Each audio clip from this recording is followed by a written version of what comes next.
Hey YouTube, it's Stefan, and today is February 17th, 2015, so that means I am officially 1 year post-op today. So, a couple things to talk about.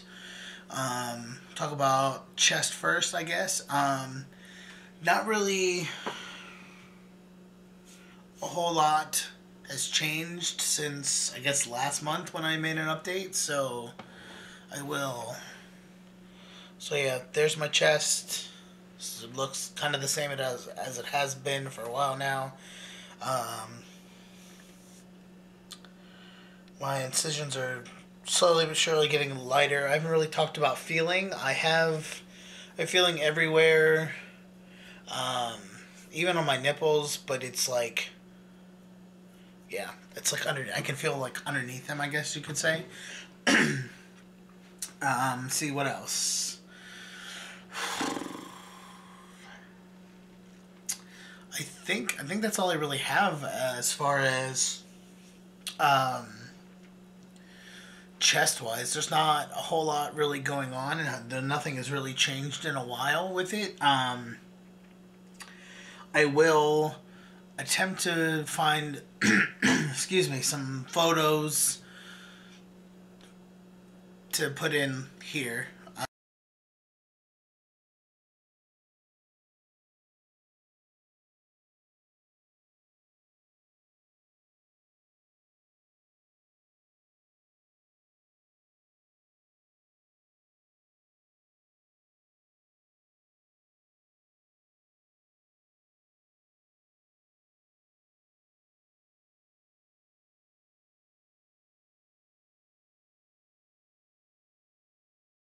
Um, just as a little comparison of how things have progressed. So, other news. At the I don't remember how long it's been. It was sometime in January. So, I tried last year. I don't remember if I talked about this last month or not, but so I tried last year in like July to switch from injections to gel, and I was unsuccessful because my insurance wouldn't cover it, and it was going to be like $300 a month to do the gel. So, as I said last month, I got a new job, and with that new job came new insurance. So I am now the, I guess, proud owner of testosterone gel. So I've been, I want to say it's been at least a couple weeks. Yeah, it's been at least a couple weeks. Excuse me. Whew. Been at least a couple weeks since I started the gel. So I know a lot of guys do like androgel, and it comes like in the little packets, and you just squeeze out the whole packet. So what my doctor gave me is it's in a pump. So if I can take the lid off, it's just a little pump thing. So it's 10. I'll just read to you what it says. It's 10 milligrams of testosterone per pump actuation. So I do it once a day. So every time I push this, and I'm not going to now because I already did it today. I meant to record a little bit this morning, or not do my testosterone this morning so I could show you now, but I didn't. So here we are. So and then it says each actuation delivers 0.5 grams of gel. So basically, I do 4 pumps a day. That gives me 2 grams a day. And like most other ones, it looks like hand sanitizer. It kind of smells like hand sanitizer. And they all have different directions as to where you should put it. So mine, in the package, it says to do the front and inside of your thighs, which is okay. I have had, and part of this is because it is winter. It dries my skin out a lot because it basically has rubbing alcohol in it. So, or it has alcohol in it. So therefore, it's gonna dry out your skin. So basically, one of these should last me 30 days. And because there's 60 grams in here, and if I do 2 grams a day, so 60 divided by 2 is 30 days. So so basically I wanted to talk a little bit about, I haven't really noticed any changes as to doing injections to the gel. I haven't noticed any difference. I do want to talk about getting it covered by insurance. So when I first got this insurance, I looked online and it said it wasn't, that the pump and the gel and all those things weren't covered unless there was a prior authorization. So I was like, well, okay, but it still didn't tell me how much it was going to be, because just because it's covered doesn't mean I'm going to be able to afford it.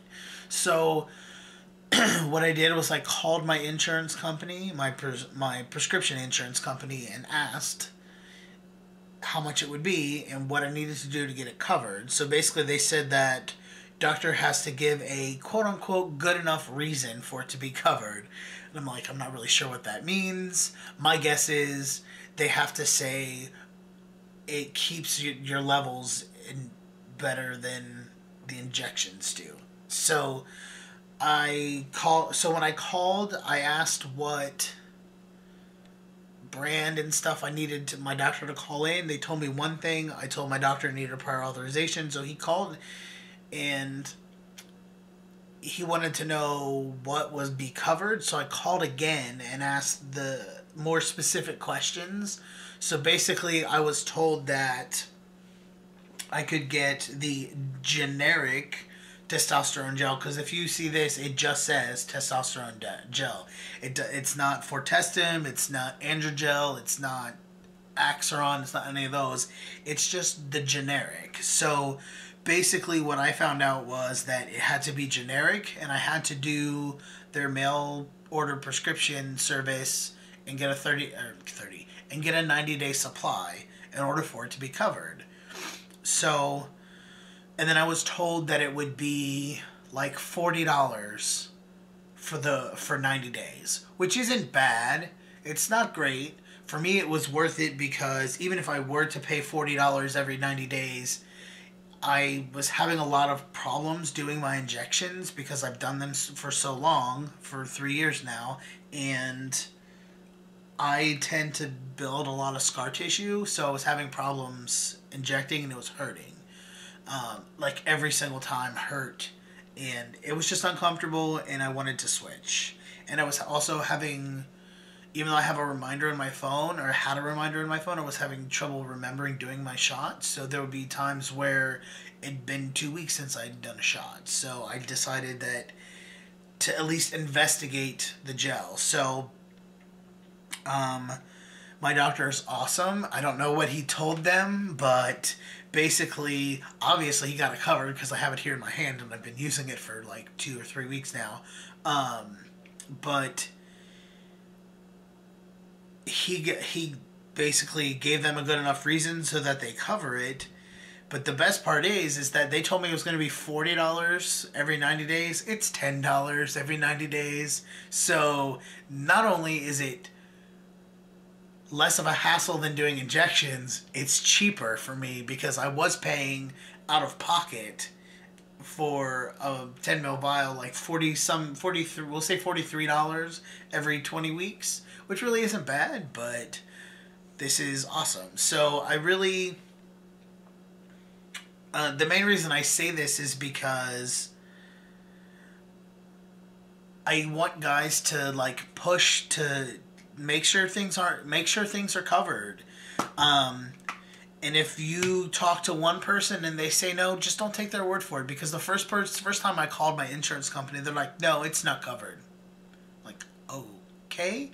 So then I did some research on my own, and I looked and I saw that things would be covered with a prior authorization. So I said, so basically I guess I got good people to talk to, and I asked hypothetical questions like, if I did get a prior authorization, how much would this be? And I know it was only an estimate, obviously, because they told me it was going to be like $40 every 90 days. It ended up being $10.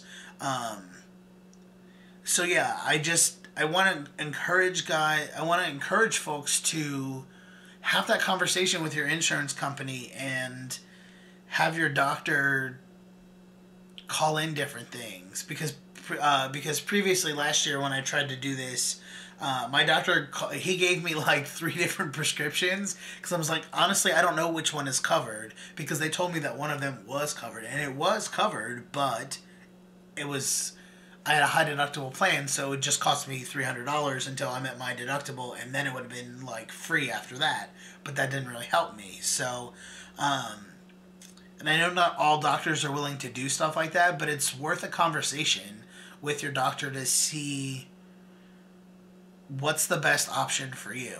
And I don't know that this is the best option for me. I haven't had my levels checked, but I go see my doctor on the 10th of March. So like a week before, I'll go get blood work done. So I'm hoping that it's right. If not, then we'll have to adjust the dose. But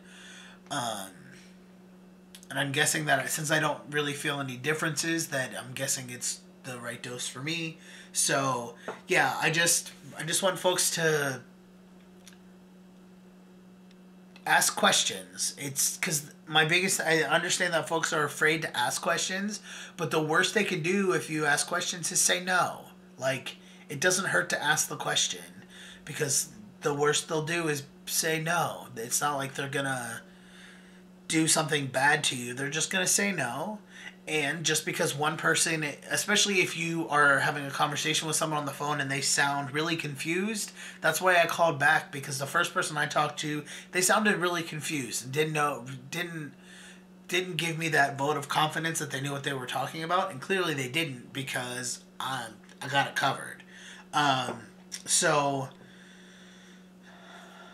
I think, yeah, that's all I have for that. But I want to talk about that it feels like it hasn't been a year. It feels like just yesterday that I had top surgery, and I wake up every day and still don't, it's still very surreal. Like, it doesn't feel like it happened to me, and it doesn't feel like it's been a year. I'm very, very, very grateful that I was able to have surgery with the doctor that I wanted to have surgery with, and I couldn't be happier with my results. Is my chest perfect? No. No chest is perfect. Everyone has something about their chest that they don't like.